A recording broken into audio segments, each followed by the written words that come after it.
വിവാദങ്ങൾക്കൊടുവിൽ KPCCയുടെ സമരാഗ്നി ജനകീയ പ്രക്ഷോഭയാത്രയുടെ സമാപനം ഇന്നാണ്. സർക്കാരിനെതിരെ പട നയിക്കാൻ ഇറങ്ങിയ നേതാക്കളുടെ നാക്കുപിഴ പാർട്ടിക്ക് പലപ്പോഴും തിരിച്ചടിയായിട്ടുണ്ടെങ്കിലും പാർട്ടിയെയും അണികളെയും തെരഞ്ഞെടുപ്പിന് സജ്ജമാക്കാൻ സമരാഗ്നി കൊണ്ടായെന്നാണ് കോൺഗ്രസിന്റെ വിലയിരുത്തൽ. റോഷിപാൽ വിശദാംശങ്ങളുമായി. സമരാഗ്നിയുടെ സമാപനം എങ്ങനെയാണ് ആസൂത്രണം ചെയ്തിട്ടുള്ളത് റോഷിപാൽ?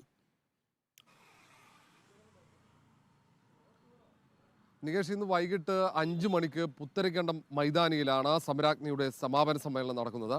തെലങ്കാന മുഖ്യമന്ത്രി രേവന്ത് റെഡ്ഡി, സച്ചിൻ പൈലറ്റ് ഉൾപ്പെടെയുള്ള ദേശീയ നേതാക്കളെ തന്നെ ഈ പരിപാടിയിലേക്ക് അണിനിരത്തുന്നുണ്ട്. കോൺഗ്രസിനെ സംബന്ധിച്ചിടത്തോളം കോൺഗ്രസിൻ്റെ ലോക്സഭാ തെരഞ്ഞെടുപ്പിൻ്റെ പ്രചാരണത്തിൻ്റെ തുടക്കം കൂടിയായി ഇന്ന് ഈ സമാപന സമ്മേളനം മാറും.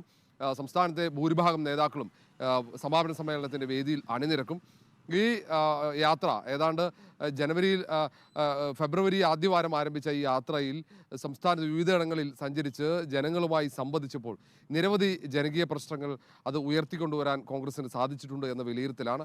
മറ്റൊന്ന്, ഈ യാത്രക്കിടയിൽ തന്നെ സുധാകരൻ 3 വട്ടം നടത്തിയ നാക്കുപിഴകൾ, അതാണ് ഏറ്റവും നെഗറ്റീവായി നേതൃത്വം വിലയിരുത്തുന്നത്. തുടക്കത്തിൽ ആദ്യ ദിവസം തന്നെ ജാതി പ്രയോഗം മുഖ്യമന്ത്രി പിണറായി വിജയനെതിരെ ഉണ്ടായി സുധാകരൻ്റെ ഭാഗത്തുനിന്ന്. പിന്നീട് കേരള കോൺഗ്രസ് ജോസഫുമായി ബന്ധപ്പെട്ട സീറ്റ് വിഭജനത്തിലെ ചില കാര്യങ്ങൾ ഒരു അവ്യക്തമായ അല്ലെങ്കിൽ അത്തരം ഒരു ഇരു പാർട്ടികളും തമ്മിൽ സംഘർഷമുണ്ടാക്കുന്ന തരത്തിലുള്ള പ്രസ്താവനയുണ്ടായി.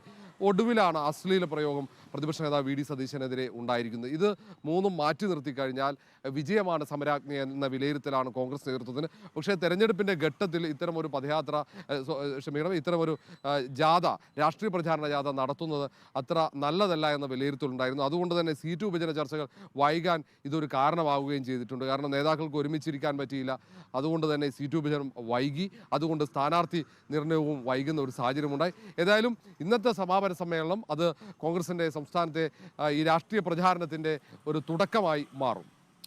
റോഷിപാലാണ് വിശദാംശങ്ങൾ നൽകുന്നത്. KPCCയുടെ സമരാഗ്നി ജാഥയുടെ സമാപനം ഇന്നാണ്. അതിനുള്ള ഒരുക്കങ്ങൾ ആരംഭിച്ചിരിക്കുന്നു.